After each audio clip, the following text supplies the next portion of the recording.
kuulusin vananejakodu organisatsiooni, tegime palju ühiskondlikku kasulikku tööd ja ma sain juba lapsena endale head väärtused. Kooli minnes mul õnnestus saada spordiklassi. Mängisime käsipalli, see aitas mul olla väga hästi püsiv oma õpingutes ja samuti see andis mulle palju häid sõpru, saime reisida. Ja esimest korda, kui ma täna vaatan oma elust tagasi, mida ma pean tunnistama, et oleks võinud tegemata jätta, oli, kui ma hakkasin liiga vara oma elu tähistama. Ma olin siis 13-aastane, me võitsime Hispaanias suure turniiri. Mul oli vaja valik teha. Ma lähen tähistama või ma jään siis sõpradega tuppa, lähen magama. Aga see melu kõik, et kuidas inimesed juueldavad tänavatel ja see tundus kõik nii põnev. Ja me jõime seal šampust, suitstasime sigarette, kõik oli nii uus ja huvitav. Meie kõigi elu saab kujundatud tihti meie enda otsustest. Eerik tegi otsuse, mis pani aluse tema allakäigule. Võidurõõmust pimestatud noor mees ei osanud aimatagi tagajärgi. 16-aastase noore mehe elu tabas just sel hetkel väga lähedase inimese kaotus, kelleks oli tema vanaema. Sõbrad tutvustasid mulle amfetamiini, et näed, sa saad tarvitada alkoholi, nuusutad seda pulbrit ja saad pidutseda palju sa tahad. Aga esimest korda siis, kui ma seda proovisin ja see kestis päris pikalt, siis see pohmell oli nii tugev, et ma ei saanud ise sellega hakkama ja ma siis otsustasin, et ma lähen Wismari haiglasse. Ja seal mind turgutati, ma olin tilgutite all 3 päeva ja tulin sealt välja värskemana kui kunagi varem. Ja see tekitas illusiooni, et ma võin tarvitada nii palju, kui ma tahan. Ma tulen haiglasse, maksan teatud summa raha ja mind tehakse täiesti korda. Aga aeg edasi ja ma sain aru, et tegelikult see oli üks suur lõks ja vale. Sest see, mis minu mõistusega toimus, minu närvisüsteemiga, seda ei taasta mitte keegi. Armastavas perekonnas üles kasvanud noormehest oli saanud hoolimatu ja vägivaldne isiksus, kes ei hoolinud ka oma lähedastest ega ka iseendast. Ma proovisin erinevaid väljapääse, et kolisin siit ära, proovisin erinevaid töökohti. Võib-olla kõige rohkem pool aastat ma suutsin eemal olla sellest kõigest, sest jälle see sama viga. Kui mul läks üli hästi kõik, ma arvasin, et ma pean tähistama hakkama ja kuidas ma oskasin tähistada siis ainult ainete ja alkoholiga. Ma ei mõelnud selle peale, et võiks oma tüdruksõbraga teatrisse minna või põgeneda reaalsuses nagu mõistlikul viisil, millel ei oleks nagu dramaatilise tagajärgi hiljem. Ja mingi hetk ma sain aru, et ma olen täiesti väsinud sellest kõigest, et pidev valetamised ja asjad ja ma lõingi nagu elule käega. Mul ei olnud sihte, ma tahtsingi ainult tarvitada, kuidagi moodi sellega ka seda vahendada, et mul oleks endal olemas kraami ja et ma kuidagi moodi saaks nii hakkama oma asjadega. Igal asjal on maailmas algus ja ots. Nii juhtus ka Eeriku elus. Mõnuained ja narkomaani elustiil olid hävitatud mehe vaimse tervise, mis vallandas tõelise pommina siis, kui teda tuldi arreteerima. Ma reageerisin niimoodi, et ma ründasin neid politseinikuid, tekitasin kehavigastusi, see oli üks pikem kaklus ja lõpuks mingi hetk ma sain aru, et mida ma teen, kainus moment, ma andsin alla, mind viidi jaoskonda ja sealt edasi ka kohe arestimajja ja siis sealt mind toimetatigi Tallinna vanglasse. Ja ma olen täna tegelikult tänulik, et ma sinna sattusin, sest ma ei teadvustanud endale oma sõltuvust. Sest kui ma seal kambris olin, siis see sõltuvus, ma ei maganud mitu ööd ja ma märatsesin, ma lammutasin laiali kogu selle metallmööbli, mis seal oli. Ja kuni selleni, et ma kukkusin sinna pikali, ma tundsin, et ma ei saa enam hingata. Mu süda lööb niimoodi, mõtlesin, et nüüd siia ma jäängi, siia ma suren. Ja siis valvurid tulid, viisid seda lahtist metalli sealt välja ja kuni siis saadi aru, et olukord on tõsine.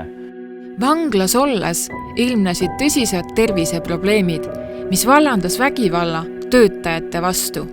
Mees vajas psühhiaatrilist sekkumist ja ta toimetati Tartu vangla psühhiaatri haigla osakonna üksikkongi.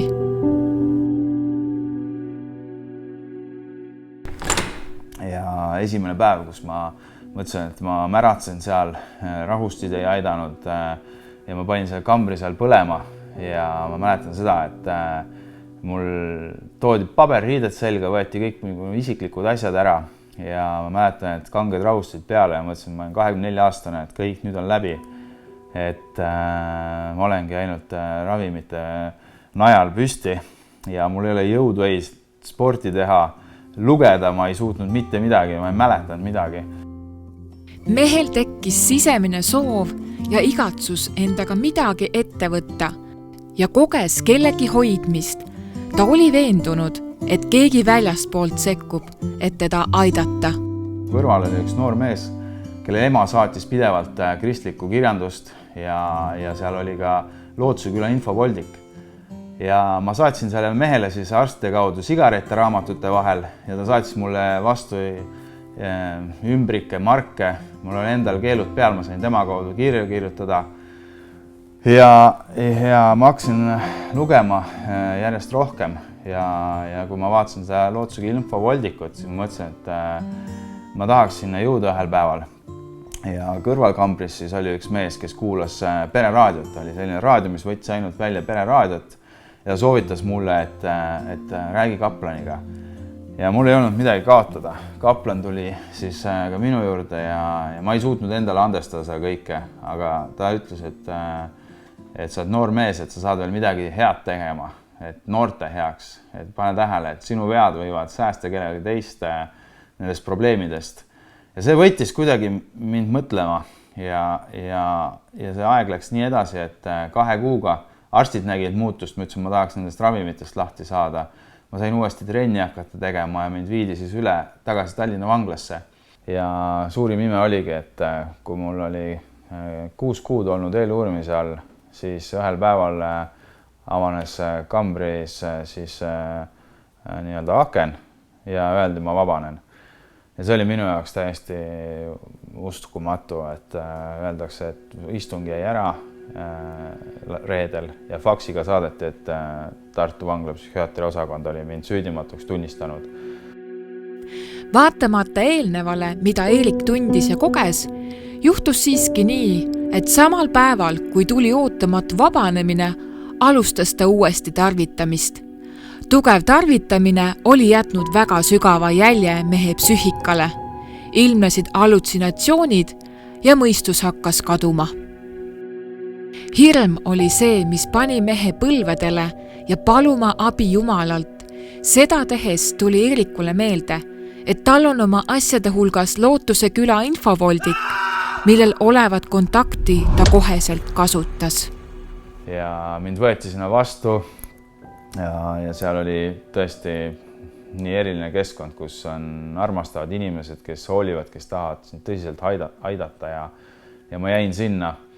Ja ühel jumalateenistusel siis ma sain isiklikult puudutatud ja ma sain aru, et see on päris, et see on kristlik keskkond, kus tõesti Jumal muudab inimeste elusid ja need tunnistused andsid mulle väga palju motivatsiooni lõpuni minna. Mu suhted kõik taastusid, mu tervis taastus ja ma lõpetasin selle programmi, ma läksin piiblikooli, õppisin aasta Taanis, tulin tagasi, olin aasta veel treeningul Lootsuse külas. Ja kui ma õppisin Taanis, siis kunagi ühe naistelehe artikli peale mu tänane abikaasa kirjutas mulle ja see oli midagi erilist. See äratundmine, kui me ükskord kohtusime ja sealt edasi oleme nüüd 5 aastat abielus olnud. Meil on 3 poega, vanem poeg on 4 ja kaksikud said 2. Ja me oleme saanud siis koos olla koguduses, aktiivsed ülistuses, kodugruppides ja kõige erilisem ongi külg kõrval siis oma eluga olla tunnistuseks ja see, mis kunagi kaplan mulle vangimajas rääkis, et sa saad midagi noorte heaks teha, siis mu südames ongi samasugused noored, kui ma ise olin 13-aastane, et ennetada nende probleemidesse sattumist, siis me Lootsuse külaga käime koolides, teeme ennetusloenguid ja Jumal on andnud mulle spordianni ja selle kaudu siis spordiväljakutel kuulutada noortele ja siis tänaseks on ka jõusaal, kus meil on pidevad treeningud ja saame nõustada siis noori, et olla neile toeks ja samuti siis ka koguduses, et olla kaasas noorte töös. Ja kui ma mõtlen selle peale, siis ei oleks kunagi arvanud seal vangla seinte vahel, et see kõik võiks tõeks saada, aga tõesti see, mis Jumalal on plaan, et see on tõesti midagi palju erinev, kui ma ise olen kunagi endale arvanud ja selleks ei olegi rohkem midagi muud vaja, et lihtsalt lasta lahti sellest, kelleks ma tegelikult loodud ei ole, nagu, et ma arvasin, et ma armastan iseennast, aga tegelikult ma armastasin väga valesti ja saada selleks, kellena tegelikult me oleme Jumalast loodud ja armastada neid inimesi, kes on meie ümber ja olla valguseks. Tänu Lootsuse külale ka minu jaoks üks suurim ime oli, et ma kunagi proovisin Päästeameti kaudu siis teha lõpp oma sõltuvustele ja Lootsuse küla vabatahtliku päästeseltsi kaudu sain ma uuesti võimaluse saada siis kutseliseks päästjaks ja olen täna siis tuletõrjuja, päästja ja armastan oma tööd ja naudin seda, mis ma teen ja et mul on võimalus anda ühiskonnale tagasi. Kõigele sellele tagasi mõeldes on üsna hirmutav ja samas nii uskumatu, millisest elust pidi noor mees läbi minema, et saada aru, keda inimene üle kõige enam vajab. Võib-olla esitad enesele küsimuse, kas minu tee peab sama olema? Kindlasti mitte.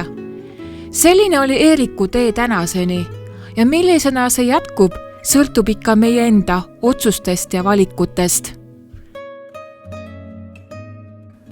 Et soovin kõigile, kes mõtlevad, et oma elu muuta, siis julgelt Lootsuse küla on selline koht, kus tõesti saavad elud muudetud ja mitte lihtsalt, et vabaneda kuidagi moodi sõltuvusest, et seal on Jumalal hoopis suurem plaan. Ja seda ei saa piirata mitte keegi, ainult meie ise.